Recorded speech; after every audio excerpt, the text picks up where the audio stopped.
This is an RV park, and would you believe that this property generates over $1 million a year? Yeah, I didn't believe this either until I found this random guy on Instagram. That's me. Look at this freaking guy right here. Freaking thing right here. Freaking lady right here. Freaking guy right here. Look at this freaking guy right here. That's me. His name is Chris, and I hit him up to expose his $1 million business model for you guys. Walk us through the backstory behind the deal, behind this property. This specific park, we paid.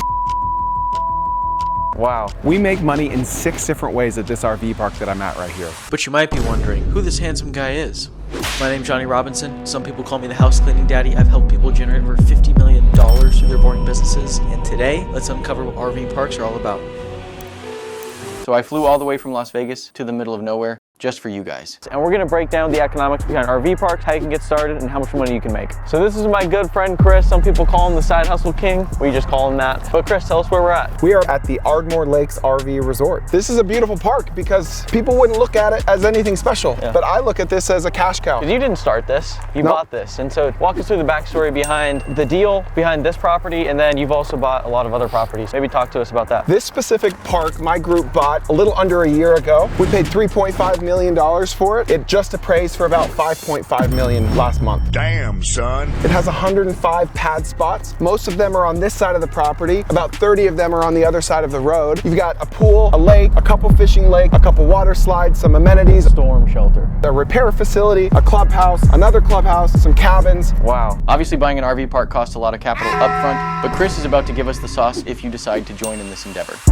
So someone watches this, they buy an RV park, they get in, they own the property. Now, what is some of the quickest ways on increasing the value and returning your money faster? So right off the bat, you want to make affordable changes that are very noticeable. So we'll upgrade the landscaping just at the entrance. We'll trim the trees because a lot of these RV parks have trees that are hanging over the units or scratching the units, and the roof repairs are the most expensive. So we'll trim the trees, we'll clean up the landscaping, and then we'll do things that other parks don't do. Like this is a koi pond right here. Parks don't have koi ponds, but when you want a park that's memorable, we want to invest in things that we call the moments between the moments, right? It's not necessarily the pad site itself, but it's what you see or what you experience on the way to the pad site. It would literally cost over $1 million to add cement roads to this park, which does not make sense. We will never see that money again. Whereas if you add small little touches like a water slide or a koi pond. So right now in front of the koi pond, they actually have 4-foot kois in here, which is, if you think about it, it's like this big. It doesn't cost that much, but it allows us to keep our rents at the top of the market. So tell us about how you think about adding amenities and just operating amenities inside an RV park. So a lot of people make the mistake in adding 1 or 2 amenities. They'll add a pool because they think, oh, people like pools, but then they won't have anything else. So you're gonna invest $150,000 in a pool, which means you have to have an on-site park manager for that. But if you have to pay for an on-site park manager, then you might as well have all of the amenities. And so if you add more and more amenities, the incremental marginal cost increase of those is very, very marginal. You're able to charge more rents and you're able to have a higher occupancy rate because you're most likely to have the most amenities in the area.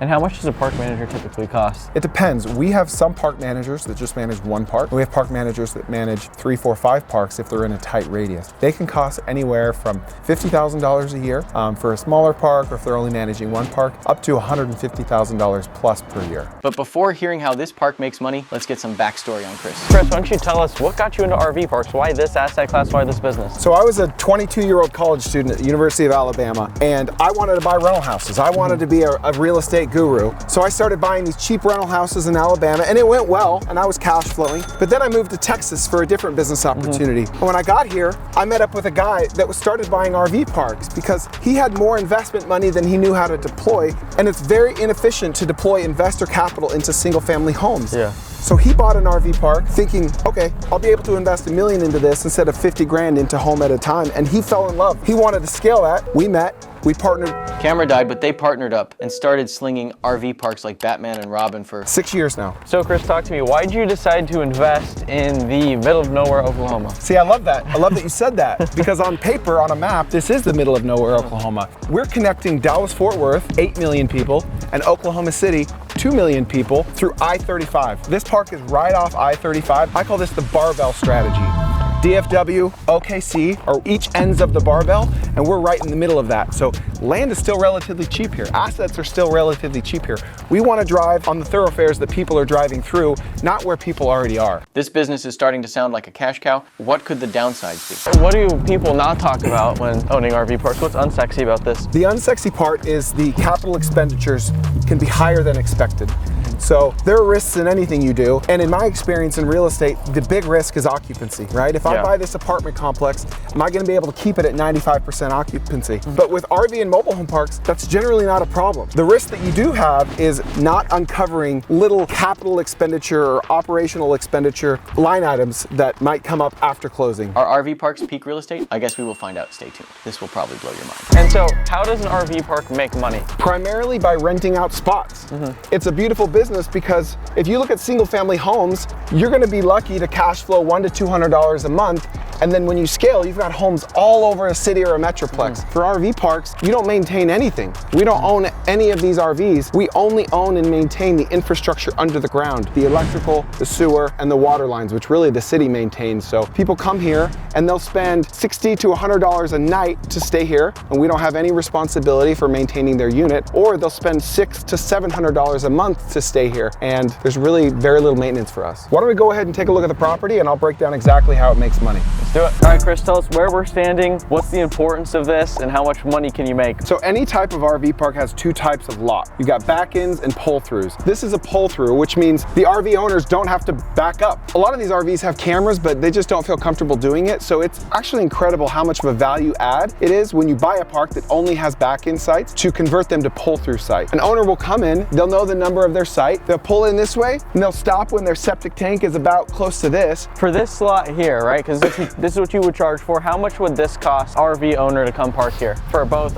nightly and monthly? This park in this season, the winter season, only costs about $55 a night for this spot. Any other park during the peak season, we would charge about $70 to $80 a night for this spot. But on a monthly basis, this spot is $620 a month, which includes electricity and taxes. And what is the revenue mix between, okay, you do say 50 grand in a month from your pull-throughs and your back ends, how much is nightly versus monthly? It depends on the park. This is more of a long-term park.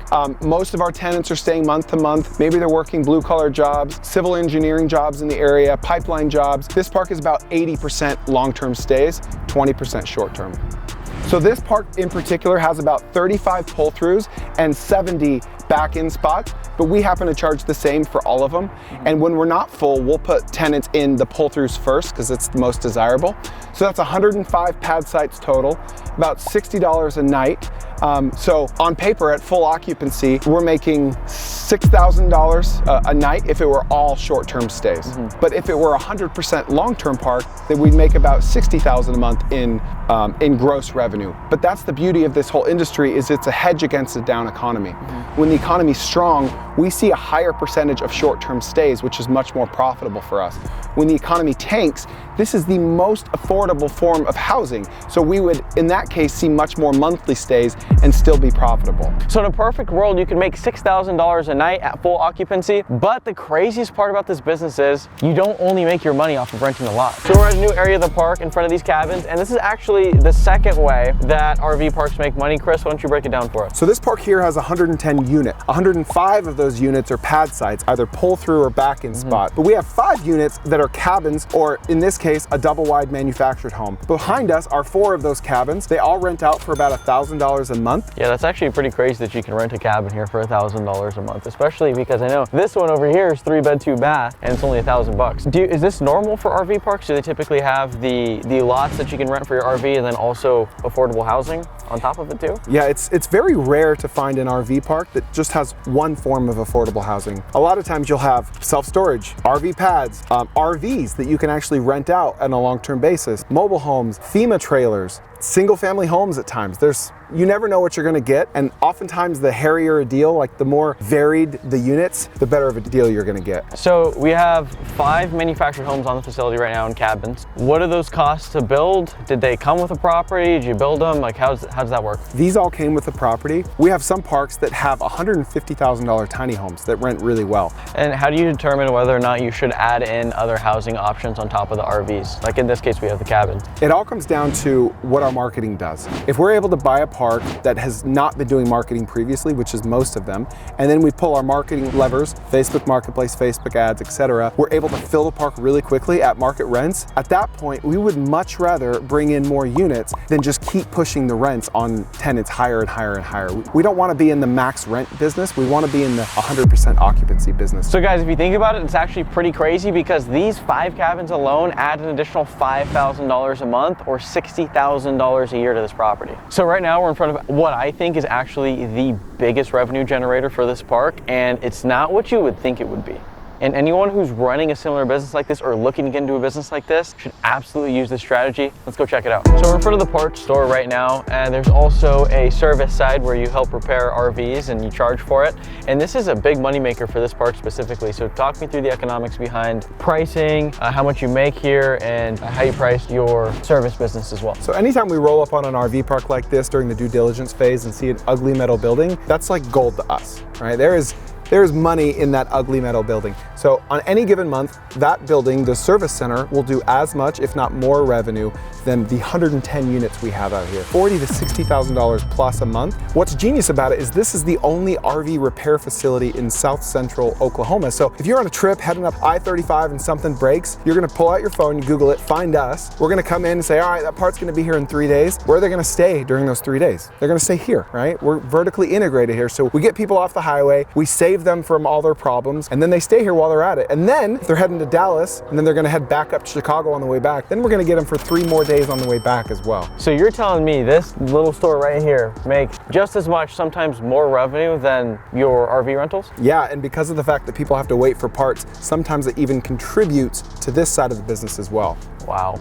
As a business owner, you should constantly be thinking about how can I add more value to my customers? And the cool part about this property is that we've got this big lake, we've got this water slide, and they've even got kayaks, which can add another incremental revenue stream to the business, increasing your revenue, increasing your profits. You've owned this property for a year now. You haven't quite gotten around to getting the water slide and the lake and everything to quite where you want it to be, but how can you come in and continue to add value to this property, increase the revenue by making this better? So we try to pull the levers that are bigger first, right? The water slide is a perfect example of one that can wait. So we've only been through 1 summer season so far. We only charge $10 per day per person for people to use this water slide. That's whether they're a guest or not. In the springtime, we plan to resurface, refinish, and upgrade the pumps on both of these water slides. The next summer, we're gonna charge $50 per person per day. So this will be a pretty good revenue generator for us. We're in front of yet another way you can make money with an RV park. We're in front of the clubhouse. We're gonna go inside, we're gonna talk about how this clubhouse absolutely prints cash for this RV park. Okay, so we're standing in front of the clubhouse right now. You guys rent this out on the weekends. Talk to us about the economics behind how you make money with the clubhouse, how much you charge, and then also, is this normal for an RV park? And should you add one, should you not add one? Yeah, this is about a 2,000 square foot clubhouse. We normally wouldn't add one if we were building it from the ground up, because nowadays the economics don't make sense. But since it was already here, we might as well monetize it. So we leave it empty and locked during the week, so the tenants aren't allowed to use it, but we rent it out to locals here in the area. It's a $300 minimum and then $100 an hour after that, and they're responsible for everything. They have to set it up, clean it up, and we charge a cleaning fee of $150 on top of that. Not bad. We'll normally rent this between 1 and 3 times per weekend, typically Saturday and Sunday. The average person will use it for about 4 hours worth, or $400. So twice on a Saturday, once on a Sunday, $1,200 a week, another 60 grand a year. Now we're walking over to the propane station, which is yet another way to make money with an RV park. Chris, why don't you tell us how you make money with propane? It's very simple. We pay about $2.20 per gallon for propane based on what the market is. That can go up and down. Whatever it is, we mark it up 100%. So right now we're charging about $4.50 a gallon. You don't have to own an RV to fill up your propane. Sometimes we'll get barbecue enthusiasts come to fill up their tanks as well.